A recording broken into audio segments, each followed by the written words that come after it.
ሰላም ቤተሰብ እንዴት ናችሁ? ደህና ናችሁ? አላችሁ አለላችሁ? እንደተለመደው ዛሬም ደግሞ በሌላ ነገር መጣሁላችሁ በከረኩንት።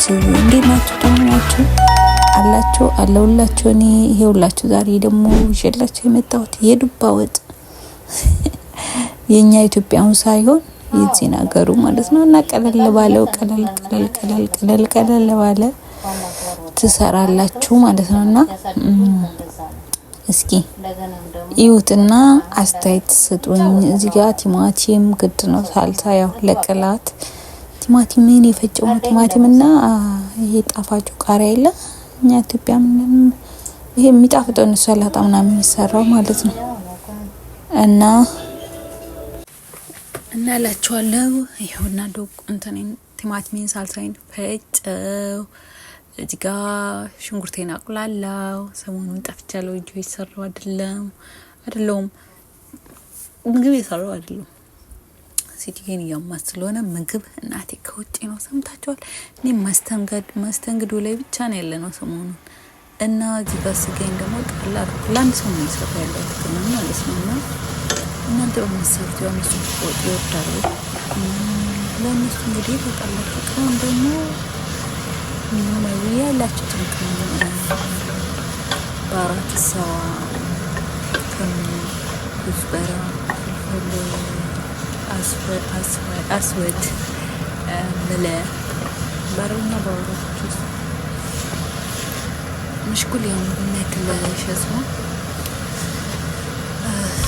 أمارك مرة متلوت عربي مرة متلوت عربي لا ليش نلاقيه نوانا عندنا لاكلاكلاችሁ ይገኛል ሽምርት ተመንጨምርኩት ማለት ነው። ሽምርት እንደዚህ ሽምርት ከበሰለ በኋላ እኔ በዘይት አልፈራም ሲሰራ ማለት ነው።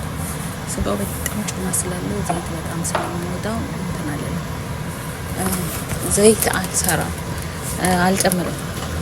ዶሮ ምናምን ሲሆን ነው እንጂ ማለት ነው። እና ያውና ቅመሞቼ ሁሉም አደረግኩ። እዚህ ጋር በነገራችን ላይ ካሜራውን አያያዜ ነው ይሄ እርጭ ይሻለው እያለው ለቀጥታ ነበር የቀረጽኩት። ለዛ ነው እንደዚያ ነው። እሺ ቅርታ አስተካክለን ያው ታውቃላችሁ፣ በአንድ እጅ ስልክ ይዛችሁ በአንድ እጅ ስራ መስራት ደስ እንትን አይልምና ትንሽ ይከብዳልና ማለት ነው። እና ላችኋለሁ ውዶቼ። ከዛ ቲማቲሙን የፈጨሁትን ጨመርኩበት ሳልሳ ማለት ነው።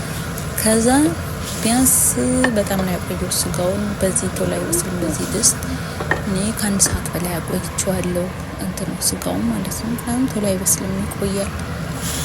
ከዛ ቁጭ አድርጌው ስጋው በሰለልኝ ከአንድ ሰዓት በላይ ቁጭ ብሎ ስለበሰለልኝ እዚህ ጋር ደግሞ ዱባይን ቆራርጬ እንትን እንደሚያምር ዱባ እንዴት እንደሚጣፍጥ ማለት ነው። በስመ አብ በጣም ነው የሚጣፍጠው ዱባ ማለት ነው።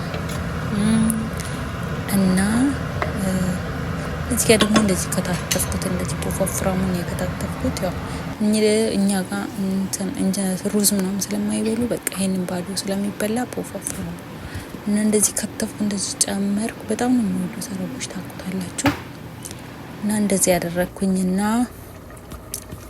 ሰራው ይላችኋለሁ። መጨረሻ ላይ ሲበስል ምናምን ሳላሳያችሁ ከዛ በቃ ይሄው ነው። ከዛ አውጥቶ መብላት ብቻ አቅርቦ መስጠት ብቻ ነው። እናቴ ስትበሉ ብሉ፣ ስተውተው ብላችሁት መተው ነው።